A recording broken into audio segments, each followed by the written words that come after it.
Okay.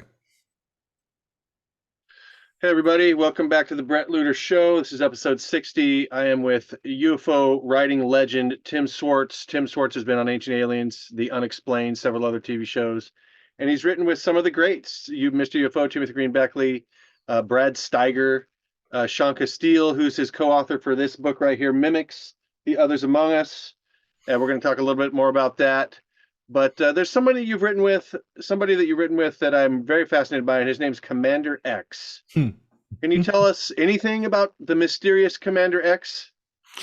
Well, Commander X was a writer for Timothy Green Beckley for quite a while, even before I started working with Mr. Beckley. And I worked with Beckley for over 23 years. All right. And knew Tim Beckley since about 1983. But yeah, Commander X, I have no idea Right. who he actually was. I mean, there's been all kinds of different rumors, um, who he was, who he could have been, things like that. My connection with him is that I was writing for several of Beckley's magazines at the time, and Tim had asked me if I would be willing to take over a couple of books that Commander X had been contracted to write for Tim's Global Communications Interlight publications, but due to health problems, wasn't able to complete them. So I said, sure. And then all of this material was sent to me to finish up and to help get them published. And the books went under Commander X's name, even though I wrote most of them. And then afterwards, I did a couple of other books with him. But again, it was the same situation where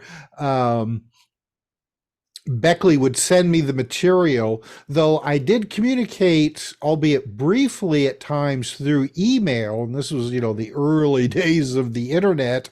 And Commander X wasn't much of a email communicator, but the one email account that we developed, which was commanderx12@hotmail.com, kind of became a catch-all for all of us writing for Tim Beckley to communicate back and forth with each other.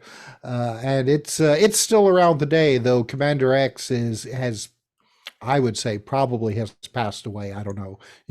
I never questioned Tim Beckley about it, and he never volunteered the information. Right. Okay, so were you with Tim in his last days, his last weeks? Oh yes, oh yes. We at the time we were doing a show ourselves called "Exploring the Bizarre." Okay. I think that's what the name was. All right. It's been a couple of years now, and in fact, we did a show, and then really just a few days later he passed away. Wow. He had been in the hospital for a while, and then had come home. We did the show, and then that weekend, in fact, it was Memorial Day weekend. He passed away sometime, possibly Sunday night of that weekend, and then his assistant Carol, who worked with him, in his apartment, discovered that he had passed sometime during the night. Well, they say it happens to the best of us, right? So Oh yeah, God yeah. bless him. Well, it's just I hate to say that it was unexpected, but it really wasn't. He had had health problems for a couple of years, but it's still you never expect to hear that news when it happens. Right. Okay. Well, thank you for that little update. Yeah, he's such a prolific writer. and it seems like he had good company. You, Sean Castile, Brad Steiger, all of you are just books coming out the kazoo, right? And I'm Yes. as a writer myself, I'm finding that very difficult to put out books. So I'm really amazed at the output you guys have had, and I've definitely learned from all of you. So thank you for that. Well, Um, Tim had the amazing ability that, I mean, he would have at least three books at the same time in various stages of production. So, I mean, in all the time that I worked with him, there wasn't a time that we weren't working on a book. right. And in fact, after Tim passed away, there was still three books that Sean and myself, and then I brought in some of the other writers. We finished those up. What was it? A book about Dulce, and then the like a compilation of Tim Beckley's writings, and then a book called Alien Artifacts. And then Mimics the Others Among Us is our attempt to kind of keep that ball rolling, to produce books along the similar vein that Beckley had been doing all these years. Yeah, so I would get I was on the mailing list, so I would actually get the like monthly, like it was like a magazine, right? And Hmm. there'd be some really cool stories in the front end of it, and then book sales in the back. And so I Right. love the stories as much as I love looking at the different books and reading the description of the different books. It really was pivotal, like David Hatfield Childress or Graham Hancock, Jordan Maxwell, David Icke, Timothy Green Beckley, you, Sean Castile, um, and the whole Interlight Publications, Global Communications. That's just one of like the four big publishers that have been in my life researching this stuff. So thank you for that, and definitely appreciate you being on the show. Not to get to be too much of a fanboy though. I got my own stuff going on, and one of the things I got going on is I'm studying the Hollow Earth, and one of the facets of the Hollow Earth you can't overlook the Shaver mysteries, Richard Sharp Shaver. And I held up that book of yours earlier. This book definitely just blew me away, right? Whether it's true stories or not, it was great stuff. Shaver himself has been called a crackpot who made up all of the stories, but at the same time, the people say this, they say he's a great writer. So even if he was a crackpot, you can't say he's a total crackpot because total crackpots can't put together ideas and scenes and concepts like Shaver was able to do. And so I've been fascinated by it and thought that when I started getting into the Shavertron stuff, like the post-Shaver fanzines, Hmm. um, uh, DJ Crenshaw's also too, the Hollow Earth Insider. There's a couple other ones, but Shavertron in particular, they started talking about fans that would write in to Amazing Stories and or even Shavertron claiming that they've been attacked by Darrows in San Francisco.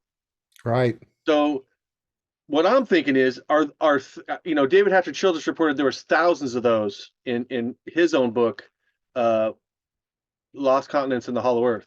Hmm. And so I'm thinking to myself, could thousands of people just be making this up? Hmm.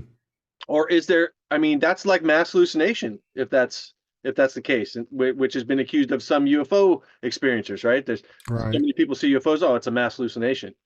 So what is your take on Shaver? There's many facets to his story, which makes it fascinating too. Explanation for demons, explanation for giants, breakaway civilizations, like you mentioned in the last segment. Um, Conspiracy theories of today be seen coming out of Shaver, and he's also been credited with maybe starting this whole UFO movement with his quote unquote fiction. What's your take on Shaver? Yeah, Shaver is a fascinating guy, Right. and when he started writing letters first to Ray Palmer, who was the editor of Amazing Stories magazine. Yeah, some of Palmer's editors at first threw Shaver stuff out. It was like, oh, just another crackpot. But Ray Palmer, like pulled it out. And, Palmer had this great ability to be able to see potential in something that other people couldn't. And so he took Shaver's original works, which I think was called, what was it, like a message to mankind or something along those Okay. lines, and then rewrote it and gave it the title "I Remember Lemuria," Right. which really didn't, it really didn't have anything to do with Lemuria that much. And but it touched a nerve with the readers all across the country. And if the UFO movement hadn't emerged when it did, I think that the whole Shaver mystery may have continued a lot longer, because you have the same kind of situations going on with the Shaver mystery as would later come about with the whole UFO phenomena. All right, you had this one guy talking about an underground race that had survived some kind of like antediluvian cataclysm, Right. and were now basically bedeviling mankind with these ancient technologies that could cause all kinds of havoc on this surface world. All right. So, and in fact, Shaver did predict, I think, the UFO phenomena, because he described years before Kenneth Arnold started seeing UFOs, Right. alien visitors that arrived on the planet and traded with the Diro and Tiro that flew around in I can't remember exactly the term, but I'll just paraphrase it. In disc-shaped craft. Sure. And in fact, the Diro and Tiro also had access to disc-shaped craft that couldn't, go too far beyond the atmosphere, but were mostly used to travel once they got, to the surface world. So, Ray Palmer would say later on that he felt that that Shaver's Diro and Tiro actually existed more on an astral plane of reality rather than being a physical reality, which Shaver hated that. Shaver was adamant that what he experienced, what he saw, was actual. I mean, he was actually in the physical caves, and that the Diro and Tiro were actual physical creatures Right. below our feet, remnants of a past civilization. And I don't know. It's like I said before. I do believe that there are probably inhabited underground worlds underneath our feet, but I think there's also a possibility that that Palmer may have been right as well. It's like I said before. I think that there are physical realities to a lot of these things, and then there are paranormal mimics, so to speak, that that come into play for whatever reason. But Shaver, up until the day that he died, maintained that the things that he wrote about were true. And Gene Steinberg, the host of the Paracast, actually corresponded with Shaver, and met him and his wife one time in at their house in Arkansas. And of course, Tim Beckley always liked to tell me that when he was a teenager, Shaver would send him boxes of the rock books that he wrote about, which made his mother crazy, because these boxes of, as she described it, dirty old rocks would come to his house, and she would make Tim put them out into the backyard so as not to get the house dirty with them. And of course, Beckley lamented that who knows whatever happened to those rocks. They probably ended up just getting tossed away into the trash. But even today, paintings that Shaver made based on these thin strips of rocks that he would cut out, that he claimed that he saw shapes and figures that were representative of some kind of data storage system Right. that this ancient race was using. That so Shaver would then paint them on canvas. And Shaver's paintings, I mean, go for thousands of dollars. Yeah. They are considered like outsider art type of You're telling me, yeah. situations. Yeah, yeah. So, well, Shaver's art reminds me in a way of Nicholas Roerich, Mm-hmm. who had just his own unique stylized way of portraying things. And even though they're totally different kinds of styles, they're just both really unique and, probably worthy of starting their own vein of artistic approach. Mm-hmm. So again, do crazy people do that? That's what I keep asking myself. So we could talk a little bit more off camera when the time's right, but I've done a little research into exploring the San Francisco angle and some of the, like one of the names that he said was Trocadero. That was a word that was supposedly in the Mantong language that you Mm-hmm. could see in our language today in English. And he said there was other words to look around. So it's obvious to look for words that have darrow in it, and there's quite a few words, especially in the Bay Area, San Francisco Bay Area, that have the word darrow in it. So I've had some interesting findings. So we'll have to talk about that because I want to save those for when the book comes out here in a few months. Oh, definitely. Yeah. So Shaver also touched on, so not only does he give an explanation for the demons, not only does he give an explanation for the giants and breakaway civilizations, it's really a metaphor for how humanity is repeating itself over in this current epoch. Mm-hmm. And I find that to be really fascinating and compelling. And and my jury's out on Richard Shaver. I'm gonna give him an honest look through. I've got a bunch of the old Shavertron stuff that Richard Toronto's put out, and I'm gonna take a long, hard look at it and see what comes up. So, all right. So there's other great Hollow Earth stories. Raymond Bernard is another really controversial figure. Dr. Raymond Bernard, aka Walter Zigmeister. Um, did you ever have any contact with him? No, he had.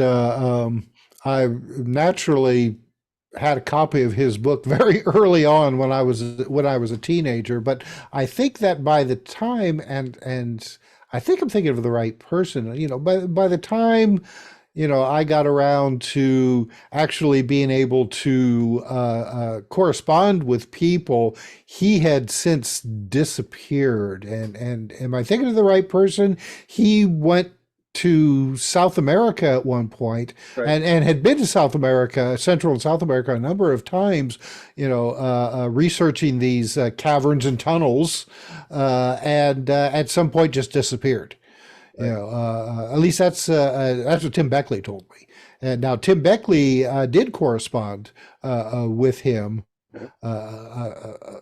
a number of times, and I think maybe even republished his book, because that was one of the things that Beckley liked to do, is that he'd find these books that were long out of print, but he felt that really needed to garner serious attention, and then republish them when possible. And the Hollow Earth definitely was one of them, and that was one of the things that Beckley and I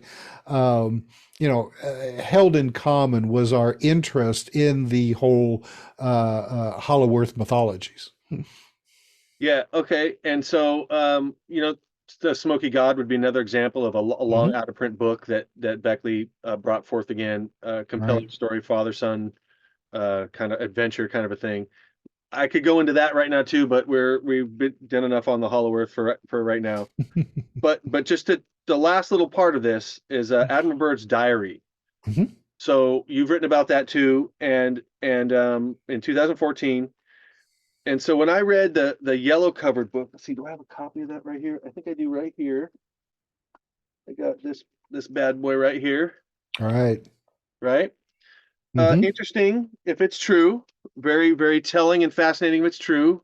What I found in there was a little bit of a date anomaly, whereas Hmm. Byrd is supposedly, heading back to Chile for his March 5th press conference with El Mercurio.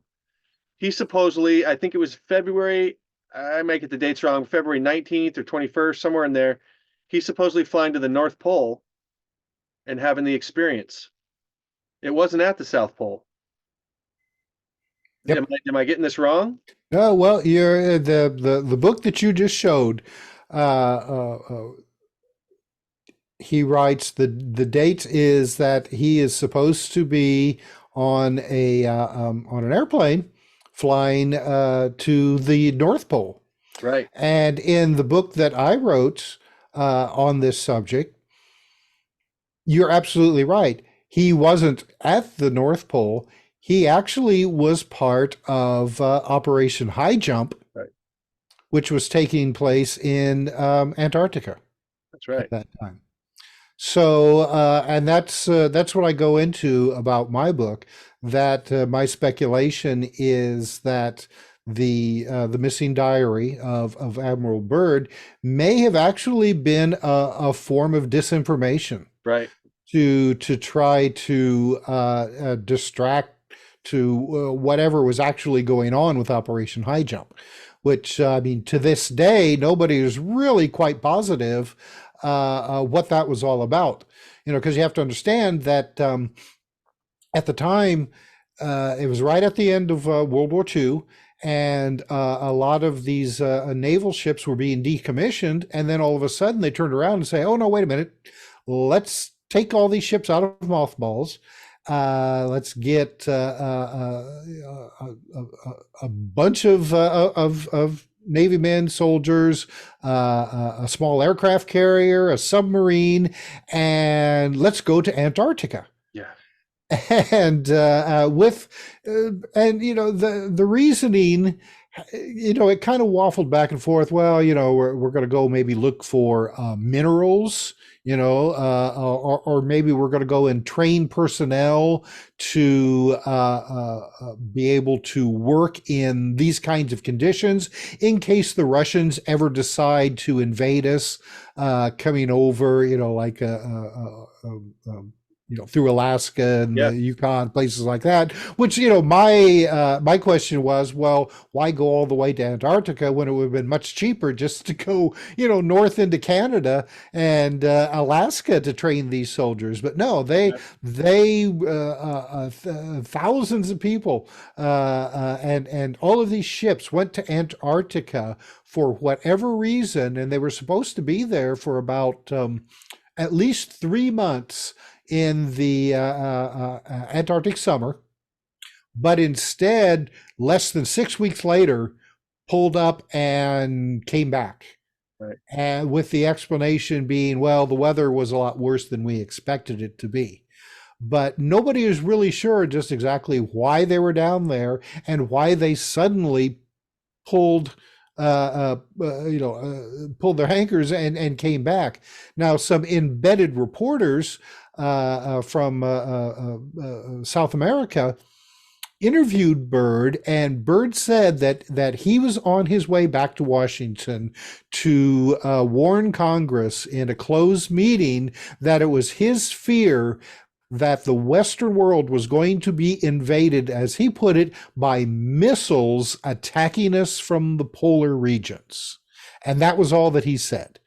And but we have no idea what exactly he said to Congress. I mean, we know that, and I can't remember what the date was, but he actually had this meeting, but the records have never been made public, which is extremely odd because supposedly these kinds of briefings with Congress are supposed to be open to, you know, That's right, on the record. Yeah, for, you know, a public consumption. Right. And to this day, we we don't know. I mean, there's been speculations that they were looking for a Nazi base. That I mean, we do know that the Nazi Germany was in the process of building an outpost in Antarctica, and in fact, several of the submarine commanders who surrendered in South America said just that they were coming back from delivering personnel, intelligence scientists, equipment to a base in Antarctica, and then were instructed to give themselves up in South America. Yeah. But, yeah, exactly, what was going on, why Operation High Jump took place, we don't know. Yeah, but so many indications say that something was going on down there. And I know that Antarctica has been a hotspot of UFOs for many, many years. I was just reading in one of the old UFO magazines, UFO Real, I forget what UFO Ideals UFO magazine, Yes. and from like 1978, they had a admiral talking about hotspots down in common knowledge of pilots down there reporting UFOs. Hmm. So something's going on down there, right? And we know Right. that the Nazis had taken other trips, and America had taken other trips before Operation High Jump. Hmm. And Operation High Jump involved several different countries as well. So what I find curious is, you mentioned that he reported to Congress that the missiles could come from the North Pole, but it was El Mercurio. That's the article that keeps getting passed around, saying that he said it was they could be attacked by ships that could fly pole to pole, paraphrasing, faster than anything we have. Hmm. And that's actually an incorrect translation. That's Right. been, a few authors have caught that, and I definitely luckily researched that enough to catch that as well, because it sounds great. It makes it sound like exactly there's something going on with a Nazi base down there, but yet it's more disinformation, in my opinion. Hmm. Um, just like the diary. So, like the diary, I don't think I'd ever heard of the diary except in one book, and it was by Giannini. I forget his first name. World Beyond the Poles, I think. I don't quote me on that title. But Giannini, if you research it, is a banker name. It's associated with Bank of America. So then you're talking the elites. Right. So maybe it doesn't implicate him for sure, but it's just another curious facet of, is this disinformation? So Alfred K. Bender talking about Antarctica as far back as the 50s or early Hmm. 60s. It's a fascinating subject. Is Antarctica Hyperborea after a pole shift? Hmm. So that's why the Nazis maybe are going down there. I think that's a fascinating concept. Um, so enough about that. There's so many other fascinating subjects, right? You Yeah, also we could talk for hours about we could all of talk these for things. hours. Absolutely. Yeah. I'd love to go camping with you sometime. Sit around the fire, maybe a little scotch or something. So you wrote Time Travel Fact or Fiction in 2012. Mhm. Is time travel possible? I think it is. Um, Whether or not people will ever have that ability, that's the big question. But I think that if you look at the phenomena of time slips, which seems to be a natural occurrence, at least as far as we know, where people will have a brief experience where it seems like that they have gone back, or sometimes gone forwards, into the past or the future, have what to them seems to be a very real experience. Their surroundings will change. Say they're walking on a sidewalk, that sidewalk will turn to brick. The cars on the road will turn to horse-drawn carriages. They'll smell the smells. Sometimes they'll even interact with people, and then just as quickly they'll find themselves back in the presence. So, to me, this seems to show that there is some kind of that Mother Nature is showing us that time isn't what we think it is. All right. Whether or not we'll ever be smart enough to wrap our heads around what is actually going on, that I don't know. But just based on the time slip experiences, I do think that time travel is real. Right. Well, and I think you're not alone. You also wrote a book about Tesla. Hmm. That book's called The Lost Journals of Nikola Tesla. So we're back to some journals. Yes. Did Tesla figure it out?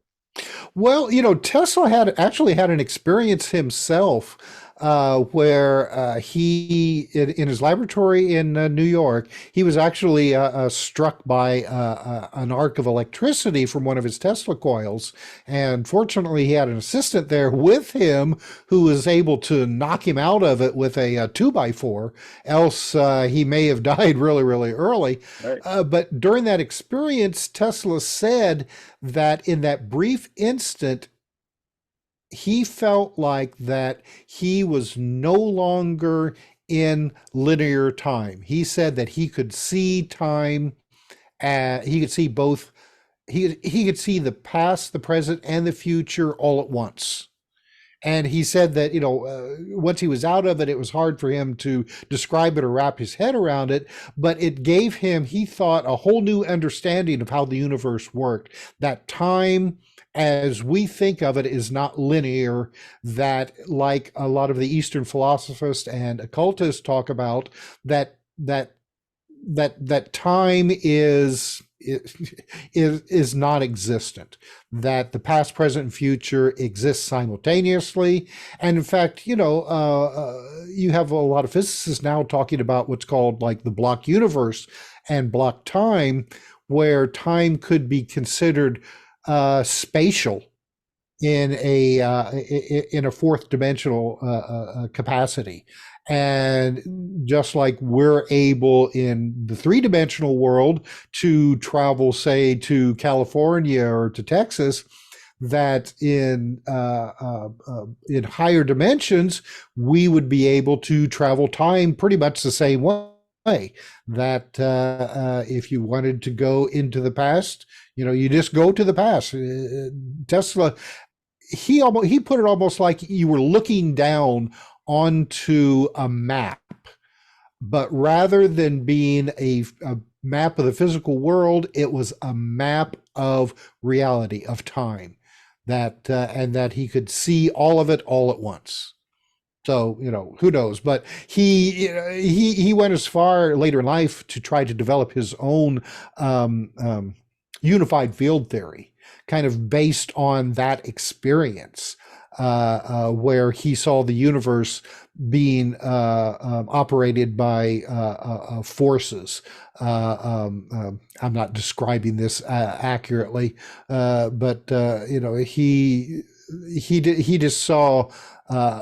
He really did have a different understanding on how he thought the universe was working than what at that point in time physicists were trying to describe. Right. I always say, I'm not a scientist, I'm a journalist, so at times I have difficulty wrapping my head around some of these higher, especially mathematical concepts that these people write about. Yeah, and I think there's been people that said he did discover a universal equation. Mm-hmm. And I think Bruce Cathy was one of them. And Yes. Harmonic Conquest of Space was that book. Okay, Right. so I could go a couple different ways with this. We got about 6 minutes left. Mhm. I noticed on Amazon, so you say you're not a scientist, okay? Let's put that to the test here. Okay. You've got a book called Approximating Integrals via Monte Carlo and Deterministic Methods that you co-wrote with Mark Evans. That's not me.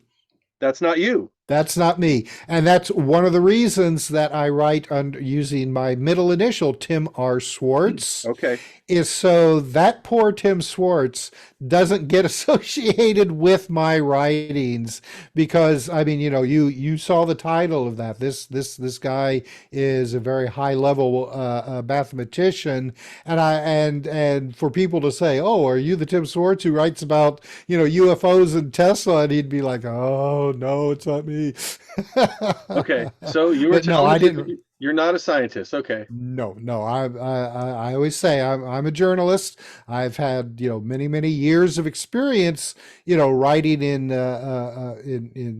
broadcast news, and use that a bit that what I've learned for my own research and investigation into the Right. subjects that I'm interested in. But no, I'm not a scientist. Right. Just play Okay. one on TV, right? Just play one on TV. Perfect. Yeah. So, okay, we'll close with this. You wrote a book called Mind Stalkers in 2012 Yes. about, mind control techniques Mhm. and how those are applied by militaries and on populations. Are we totally ruled by mind control at this stage?